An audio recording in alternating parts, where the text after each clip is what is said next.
우리 사도신경으로 신앙 고백하시겠습니다. 나는 전능하신 아버지 하나님, 천지의 창조주를 믿습니다. 나는 그의 유일하신 아들, 우리 주 예수 그리스도를 믿습니다. 그는 성령으로 잉태되어 동정녀 마리아에게서 나시고 본디오 빌라도에게 고난을 받아 십자가에 못 박혀 죽으시고 장사된 지 사흘 만에 죽은 자 가운데서 다시 살아나셨으며 하늘에 오르시어 전능하신 아버지 하나님 우편에 앉아 계시다가 거기로부터 살아있는 자와 죽은 자를 심판하러 오십니다. 나는 성령을 믿으며 거룩한 공교회와 성도의 교제와 죄를 용서받는 것과 몸의 부활과 영생을 믿습니다. 아멘. 우리 찬송가 84장 찬송 하나님께 드리겠습니다. 84장입니다.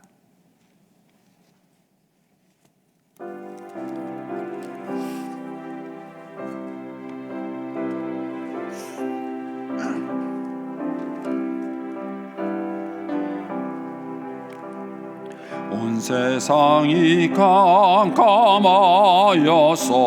잠빛이 없었더니 그 빛나는 영광 나타나 온 세상 빛이었네. 영광의 주, 영광의 주, 밝은 그 빛 내게 비추었네. 영광의 주, 영광의 주, 이 세상의 빛은 오직 주 예수님. 주 말씀을 믿는 사람은 그 마음이 시원하고 주 명령을 준행하는 자 그 길이 환하겠네. 영광의 주, 영광의 주, 밝은 그 빛 내게 비추었네.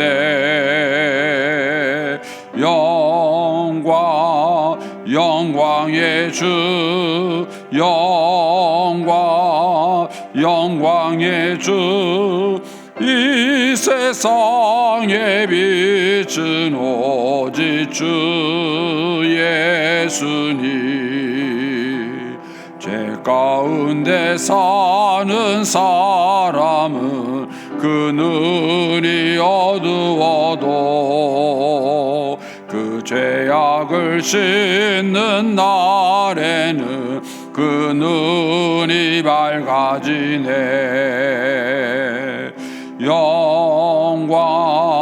영광의 주, 영광의 주, 밝은 그 빛 내게 비추었네.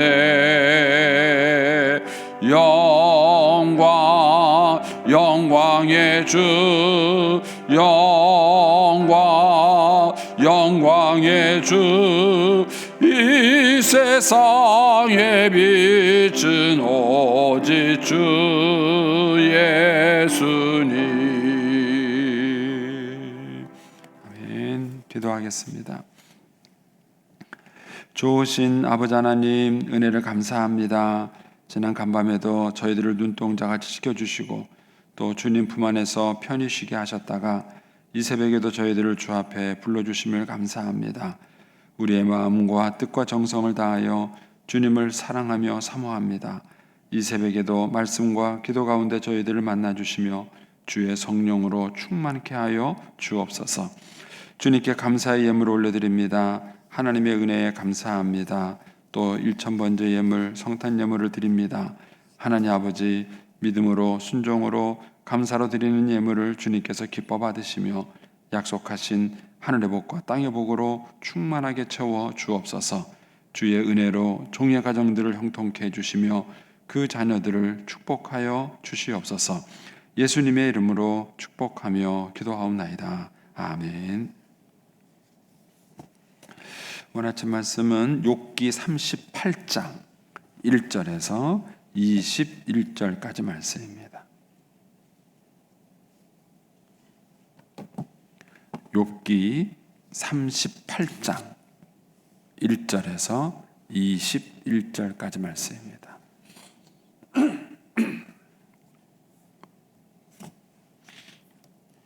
우리 같이 봉독하겠습니다. 그때에 여호와께서 폭풍우 가운데에 욥에게 말씀하여 이르시되 무지한 말로 생각을 어둡게 하는 자가 누구냐? 너는 대장부처럼 허리를 묶고 내가 내게 묻는 것을 대답할지니라. 내가 땅에 기초를 놓을 때에 내가 어디 있었느냐? 내가 깨달아 알았거든 말할지니라.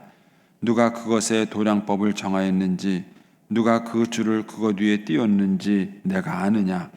그것의 주추는 무엇이에 세웠으며 그 모퉁이 돌은 누가 놓았느냐?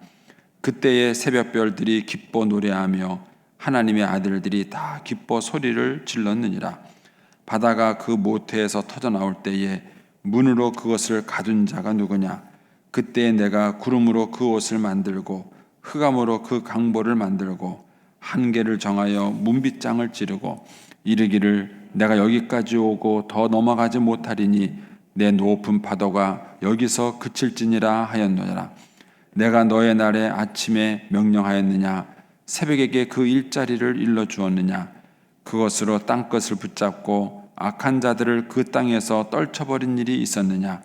땅이 변하여 진흙에 인친 것 같이 되었고 그들은 옷같이 나타나되 악인에게는 그 빛이 차단되고 그들이 높이 든 팔이 꺾이느니라.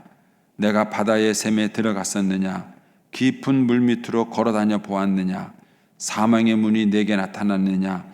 사망의 그늘진 문을 내가 보았느냐? 땅의 넓이를 내가 측량할 수 있느냐? 내가 그 모든 것을 다 알거든 말할지니라. 어느 것이 광명이 있는 곳으로 가는 길이냐? 어느 것이 흑암이 있는 곳으로 가는 길이냐? 너는 그의 지경으로 그를 데려갈 수 있느냐? 그의 집으로 가는 길을 알고 있느냐? 내가 아마도 알리라. 내가 그때 태어났으리니 너의 횟수가 많음이니라. 아멘. 이 새벽에도 주의 은혜와 축복이 함께 하시기를 축원합니다. 이제 욥기 38장부터 이제 하나님이 이제 욥에게 하시는 말씀이 나옵니다. 이제 무수히 많은 질문을 던집니다. 그러니까 하나님이 욥에게 어떤 답을 주기보다는 욥에게 많은 질문을 던져서 욥이 스스로 깨닫게 되는 것이죠. 그래서 요 하나님의 질문이 끝나고 난 다음에 욥이 하나님께 회개하는 이제 그런 장면이 나옵니다. 그래서 이제 이 질문 속에 담겨져 있는 의미가 뭔지를 이제 저와 여러분이 이제 쭉 계속 묵상하는 동안에 이제 깨달았으면 좋겠습니다. 자, 먼저 오늘 말씀은 그때에 이렇게 시작합니다. 그때가 언제일까요? 그때가 언제일까? 예. 그러니까 이제 그때가 이제 그 엘리후의 말이 끝나고 난 다음에 그냥 가볍게 보면은 엘리후의 말이 끝나고 난 다음에 이렇게 이제 하느님 말씀하신 순서로 되어지지만은 이제 그런 의미에서만 기록한 것은 아닌 것 같아요. 그때 저는 이제 두 가지로 이제 묵상이 됩니다. 하나는 이제 이 그때가 언제냐면은 욥의 기운이 다 빠졌을 때예요. 더 이상 욥이 친구들하고 주거니 받거니 얘기하다가 이제 더 이상 이제 난 너희들하고 말하고 싶지도 않고 이제 더 이상 진전이 없는 상황에서 욥의 기운이 다 이제 지쳐서 더 이상 욥이 할 말이 없는 그런 상황이 됐을 때고, 그다음에 친구들도 세 명의 친구도 그렇고 엘리후도 그렇고 자기들이 할 말을 다 했을 때예요. 바로 그때에 하나님이 폭풍우 가운데서 욥에게 말씀하셔요.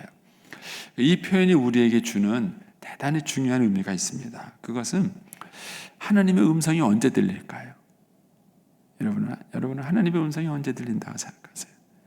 우리가 하나님께 분노가 가득 차고 섭섭함이 가득 차고 하나님 왜 이러세요? 나한테 왜 이러세요?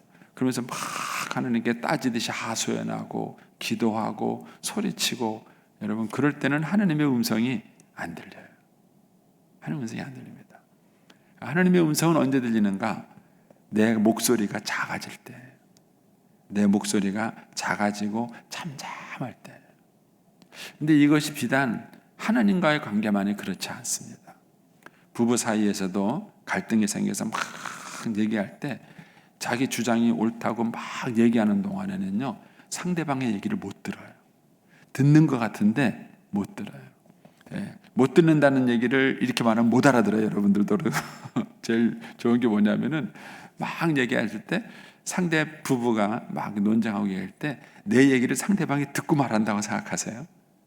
거꾸로 상대방을 보면 알아요. 이 양반이 내 얘기를 듣고 얘기하나? 근데 안 들어요. 자기 얘기만 합니다. 특히 사람은 흥분해서 막 싸울 때, 싸우는 사람 옆에서 가만히 지켜보면은요, 과간이에요. 자기 남의 얘기를 안 들어요. 안 들어요. 이게 많이 배운 사람이든 적게 배운 사람이든 관계없어요. 정치인들도 똑같아요.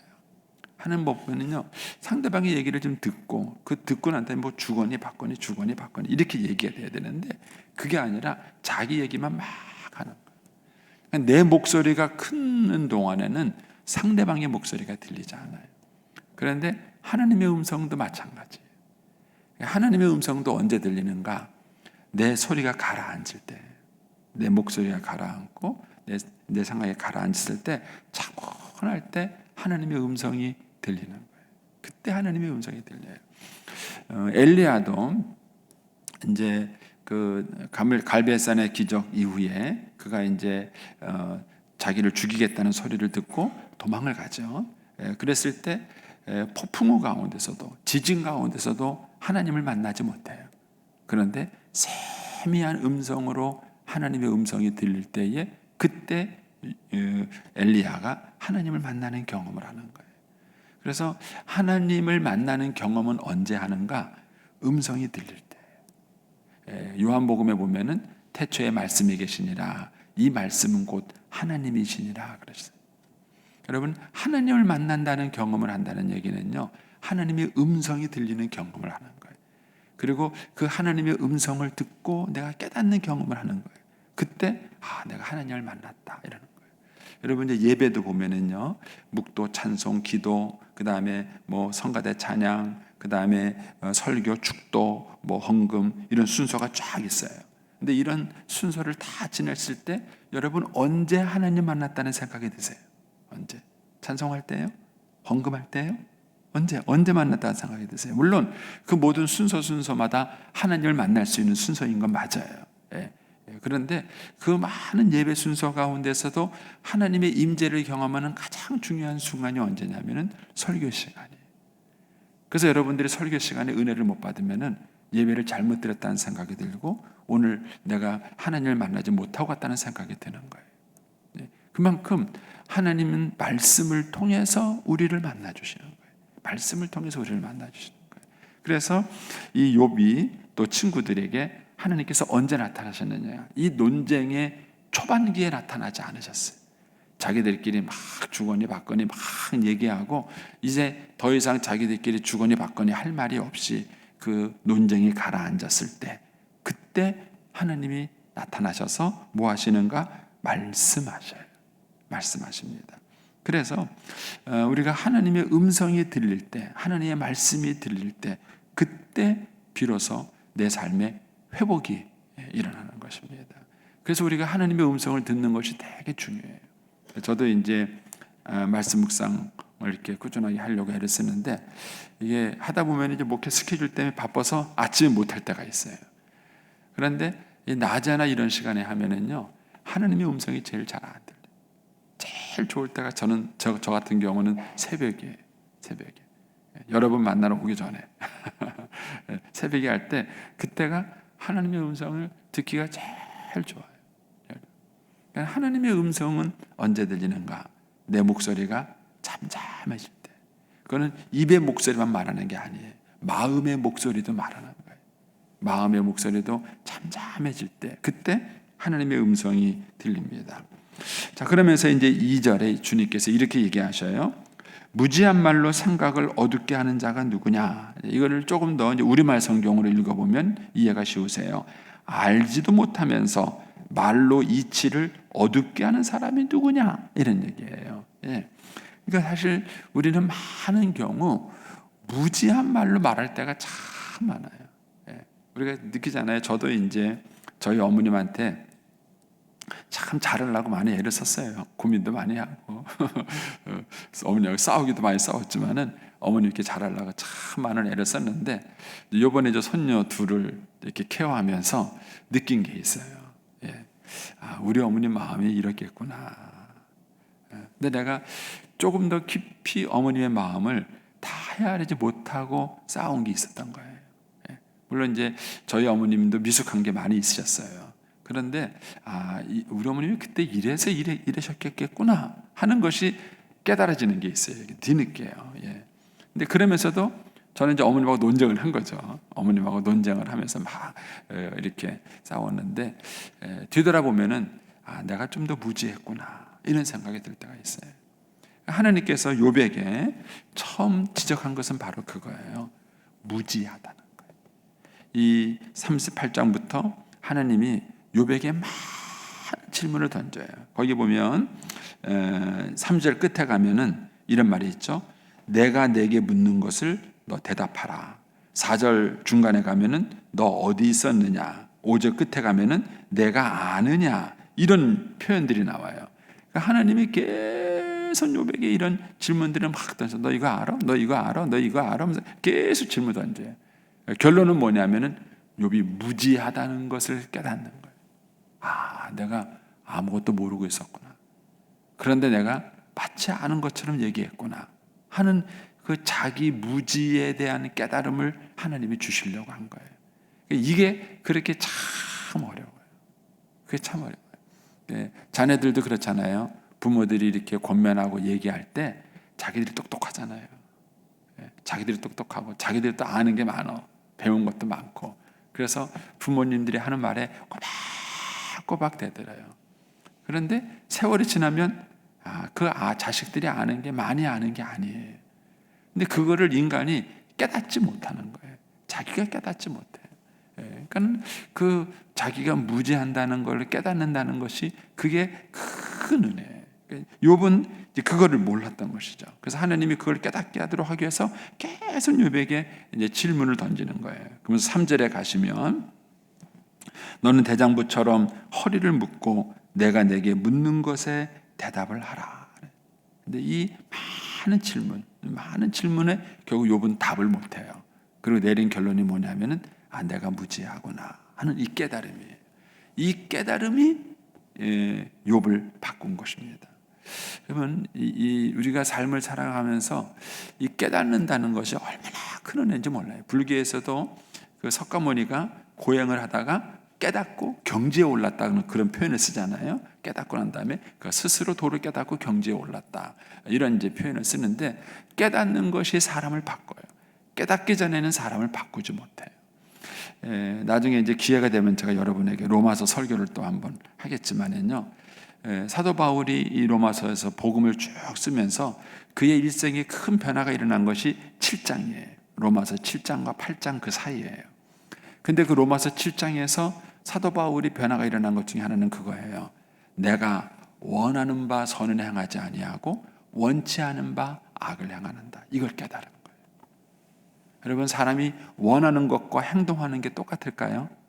달라요. 내일 아침에 일찍 일어나야지. 내일부터 새벽 기도해야지. 내일 아침에 일어나서 공부해야지. 마음을 원해요. 근데 일찍 일어나나요? 일어나면 오늘도 또 못 일어났네, 이러는 거예요. 내가 이제 사람들한테 내가 친절하게 대해야 되지, 그렇게 마음에 원해요. 그랬는데 또 승질을 훅 나면은요, 막 친절한 게 아니라 막 또 승질부터 내요. 그럼 또 후회가 되는 거예요. 사람이 원하는 것과 실제 그렇게 사는 것은 달라요. 근데 바울이 그걸 깨닫지 못했어요. 그걸 깨닫지 못하다가 어느 날 그걸 깨달은 거예요. 내가 원하는 바 선은 행하지 아니하고 원치 않은 바 악을 행하고 있구나. 내가 원하는 것과 사는 것이 다르구나. 이 사실을 바울이 깨달았을 때 자기 자신 안에서 깊은 절망감을 느낀 거예요. 그 전까지는 자기가 모든 걸 다 할 수 있다고 생각한 거예요. 그런데 자기가 그 사실을 깨닫는 순간, 하나님, 나는 죄인입니다. 내가 참 부족한 자입니다. 그것 때문에 바울이 하나님께 매달리게 된 거예요. 그것이 큰 삶의 변화를 가지고 오는 것입니다. 그러니까 깨닫는 것이 우리의 삶을 바꿔요. 우리의 자녀들도 깨닫지 못해요. 깨닫지 못하니까 못 바꾸는 거예요. 그러니까는 하나님께서는 우리에게 뭘 주시느냐 하면은 깨닫는 은혜를 주셔요. 깨닫는 은혜를 주셔요.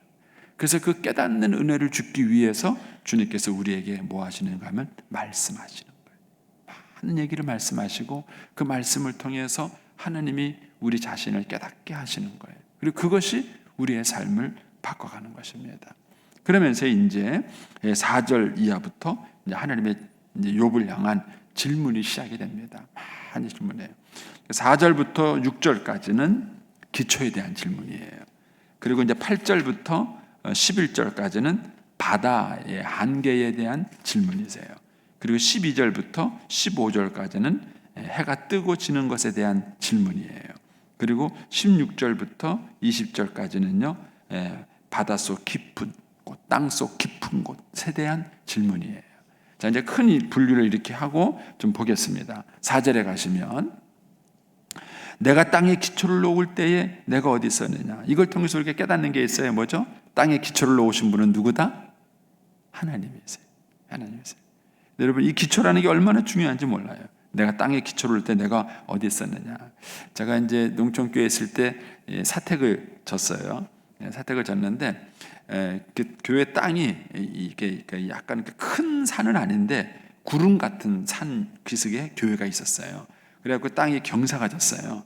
여기다가 이제 집을 지려니까 이제 어떻게 했냐면 위에 흙을 깎아서 아래다가 집어넣었어요. 이게 수평을 맞춘 겁니다. 이게 수평을 맞추고 그 다음에 여기다가 이렇게 집을 지은 거예요. 그리고 이제 이쪽 수평 맞추는 쪽에는 당연히 이제 공간이 생기니까 여기다가 이제 옹벽을 쌓은 겁니다. 옹벽을 쌓아가지고 기초를 맞추고 거기다 이제 흙을 메꿔서 수평을 한 거예요. 그런데 메꾼 흙과 원래 흙이 기초가 달라요. 그 집을 짓는 분도 좀 무지했고 저는 더 무지했고 근데 그분이 이제 기초를 하면서요 여기다가 이제 철근을 밑에다가 많이 깐다고 저한테 자랑하더라고요. 예를 들어서 만약에 5cm 간격으로 깔아야 되는 게 원칙이라면은 자기는 3cm 간격으로 깔았다는 거예요. 그래서 뭐 철근을 깔 때부터 얼마나 자랑을 하는지 뭐 철근 굵게도 자랑을 하면 뭐 저는 아무것도 모르니까 네 무조건 고맙습니다 그랬죠. 제가 뭘 알아요. 그래가지고 이제 저한테 집을 졌어요. 집을 지은 지 한 달 만에 집이 기울었어요. 벽에 금이 간 거예요. 이 땅이 이렇게 여기를 깎아서 메꾸고 나니까는요 메꾼 땅에 흙이 약한 거예요. 자기 딴에는 막 다진다고 다졌어요. 그런데 그 인간이 다지는 것과 하나님이 다지는 게 달라요. 그러니까 이제 이 땅이 시간이 지나면서 밑에 흙이 꺼진 거예요. 그러니까는 철근을 아무리 촘촘하게 깔고 거기다가 그 이렇게 콘크리트를 부어도요 이게 이제 압력을 못 견디는 거예요. 그래갖고 집이 한쪽으로 기초가 기울어지면서 금이 쫙 가버린 거예요. 한 달 만에. 새 집이 얼마나 황당해요. 그런데 그걸 보면서 제가 기초라는 게 얼마나 무서운가 하게 되는 거예요. 기초라는 게. 건물을 지을 때 기초가 단단하지 못하면은요, 이 건물이 서 있을 수가 없어요. 근데 이 우주의 기초는 어디 있는 걸까요? 여러분 신기하지 않아요? 지구가 우리가 이제 과학에서 배운 대로 말한다면은 지구가 이렇게 태양계를 중심으로 행성이 쫙 늘어서 있는데 그대로라면 떠 있는 거 아니에요? 어떻게 떠 있죠? 계속 떠 있을 수 있나요? 떠 있는 그 힘은 어디서 나오는 거죠? 그것이 어떻게 그렇게 오랜 세월이 지나가도 균형이 한 번도 안 무너지죠? 과학자들은 이런 생각을 안 하시는 것 같아요. 사실 그 자체가 엄청난 기적이에요. 그것이 그렇게 오랜 세월을 지난 동안에 만약에 단 1도든 2도든 그것이 차이가 나면은요, 우주선은 존재할 수 없습니다. 과학자들이 목성이든 화성이든 우주선을 쐈다가 돌아올 때는요, 계산이 정확하게 맞기 때문에 수학적으로 계산을 정확적으로 탁 해가지고 이렇게 해서 이렇게 딱 쏴고 이렇게 해서 딱 돌아온다는 답이 나와야 우주선을 쏘는 거고요. 우주선이 딱 그 공식대로 갔다가 돌아오는 거예요. 그런데 갔다가 돌아오는 사이에 1도가 틀렸다. 못 오는 거예요, 그 우주선은요. 그런데 인간이 이렇게 오랜 세월이 지나도요, 그 균형이 안 깨지고 있어요. 그 힘이 어디서 나올까요? 과학자들 몰라요. 근데도 사람들은 과학 만능주의로 살아요. 과학이 모든 것인 것처럼 그렇게 살아가는 거예요. 그런데 과학이라는 것은 이미 하나님이 만들어 놓은 법칙과 질서 위에 존재하는 것이지, 과학이 무엇을 창조하는 것은 아니에요. 그러니까 주님께서 근본적 질문을 던지는 거예요. 땅이 이 세상에 존재하려면 기초라는 것이 있어야 할 텐데 그 기초가 어디 있느냐. 욥의 시대는 땅의 기초를 물었지만 아마 요즘 시대 같으면 하나님이 우주의 기초를 물으실 거예요. 우주의 기초가 어디에 놓여 있는지를 아느냐, 어떻게 서 있는지는 아느냐, 이런 거예요. 재미있는 거는 이제 5절에 가시면 누가 그것에 도량법을 정하였는지, 누가 그 줄을 그 위에 띄었는지 아느냐. 제가 이제 예전에 청년 때에 선배 목사님 목회하는 농촌교회 갔다가 벽돌 쌓는 걸 도와준 적이 있어요. 교회 짓는다 그래가지고 형님 도와준다가 아무것도 모르서 쌓았는데요. 이야, 그 기술인 거 그때 알았어요. 여러분 볼 때는 아무것도 아닌 것 같죠? 이렇게 벽돌 놓고 진흙 탁 진흙이란다. 그 세면 그거 고무리한 거 탁 퍼가지고 착 붓고 샥샥샥샥 한 다음에 돌 탁 벽돌로 넣고 탁 쌓잖아요. 그게 보기에 만만한 게 아니에요. 분명히 나는 잘 싼다고 쌌는데요, 나중에 가니까 이게 안 맞는 거예요. 그래가지고 조금 더 싸니까는요 무너져 내렸어요. 그게 균형이 안 맞아가지고요.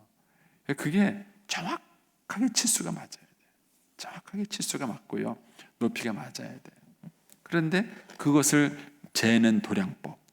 지금도 피라미드를 지은 것이 신기하다 그러잖아요. 정확한 측량에 의해서 그거를 재서 그거를 만들잖아요.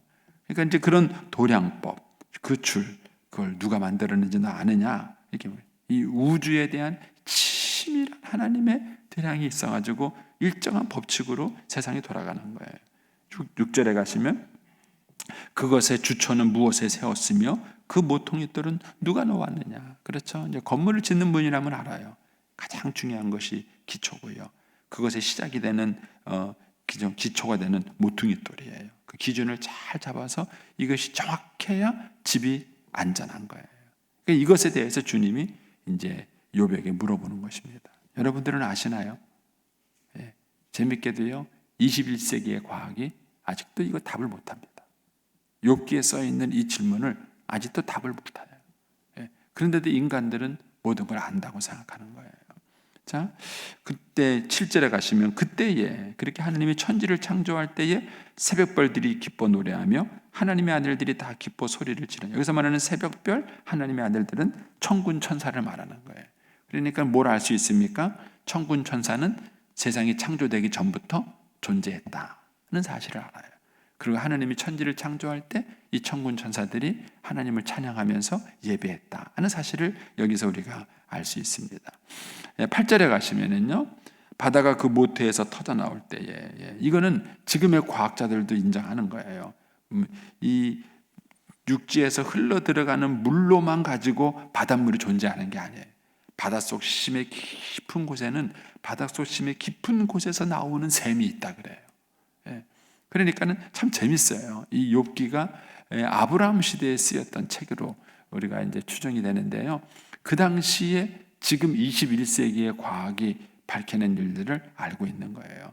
그리고 그러면서도 뭐라 하냐면은 바다가 그 못에 터져 나올 때 그것을 가둔 자가 누구냐? 바닷물이 왜 넘쳐가지고요 육지를 점령하지 않을까요? 지금 이제 기상 변화 때문에 지금 인류가 고민하는 게 뭐냐면은요, 남극과 이 북극에 있는 이 얼음이 빙하가 녹아요. 빙하가 녹으면서 지금 바닷물 해수면이 높아지고 있는 거예요. 바닷물 해수면이 높아지면서 이것이 지금 이제 기후 변화에 엄청 영향을 미쳐요. 그래서 지금 뭐지 1cm가 높아지면 어떤 현상, 2cm가 높아지면 어떤 현상, 이것에 대해서 지금 온 인류가 난리예요. 그런데 그분들이 이건 난리를 치면서 그 오랜 세월 동안 어떻게 바닷물의 수위가 높아지지 않고 계속 일정량을 유지했는지에 대해서는 그분들은 생각하지 않으시는 거예요. 근데 지금 하나님이 욥에게 질문하는 거예요. 그런 오랜 세월 동안 어떻게 바닷물이 그 경계선을 넘지 않고 계속 그걸 유지했느냐? 너 그거 아느냐? 그게 하나님이 정하신 거예요. 하나님이 딱 정하자. 바닷물을 넘지 마라. 경계선을 넘지 마라. 그랬어요. 예. 저는 이제 한번 그 해일이 일어날 때 바닷가 어느 교회에서 부흥회 하러 갔다가 죽는 줄 알았어요. 숙소를 그 교회에서 경치 좋은 데 구해준다고 바닷가 근처에 있는 데다가 숙소를 구해줬는데 막 폭풍우가 몰아치는데요. 자동차가 물에 잠겼어요. 그래가지고 죽는 줄 알았어요. 얼마나 무서운지. 아유. 근데도 참 재미있는 거는요. 그 높은 파도가 방파제 이상 안 오는 거예요. 거기까지 막 넘을 것처럼 막 팡 하고 오다가도 거기서는 그 거센 물결이 팍 꺼져버려요. 하나님께서 경계를 정하신 거예요. 여기까지 오지 마라. 이거 넘지 마라. 근데 하나님이 욥에게 물어보는 거예요. 너 그거 아느냐? 언제 그 경계를 정했는지 그걸 너 알고 사느냐? 그런 거예요. 그래서 10절에 가면은 한계를 정하고 문빗장을 찌르고, 다 문학적 표현이에요. 하나님이 한계를 정하고 문빗장을 찌르고 내가 여기까지 오고 더 넘어가지 못하리라. 내 높은 파도가 여기서 그칠지니라. 이렇게 하나님이 하셨다는 거예요. 이거 네가 했냐? 이렇게 물어보는 거예요. 하나님이 욥에게. 너 이거 네가 했냐? 이렇게 물어보는 거예요. 자, 12절부터 15절에도 보면요. 묵상을 한번 해보셔요. 이제 제가 이만큼 해드렸으니까 나머지 여러분들이 묵상을 해보세요. 16절 내가 바다 샘에 들어간 적이 있느냐? 또 18절 땅의 너비를 측량할 수 있느냐? 이런 거예요. 땅 속을 아느냐? 바다 21세기의 과학도요. 아직까지 바닷속 해저 깊은 곳을 다 풀지 못했어요. 그래서 해저 깊은 곳, 저 깊은 속에는 인어공주가 살지 모른다는 이런 이제 상상력을 동원하는 거잖아요. 그래서 다시 한번 요거를 여러분들이 잘 묵상을 한번 해보십시오. 하면서 정말 이 우주, 이 세계가 이렇게 광대하지만 사실 인간은 많은 무지 속에 살고 있습니다. 하나님이 그거를 욥에게 계속 던지면서 말하고 있습니다. 저와 여러분이 알고 있는 지식은 이 광대한 우주에 비하면 극히 작은 지식을 가지고 우리는 살아가는 것입니다. 하나님은 욥이 그걸 깨닫게 되기를 원하셨던 것입니다. 하나님이 알고자 했던 깨달음이 오늘 아침 저와 여러분 모두에게 있게 되기를 축복합니다. 기도하겠습니다.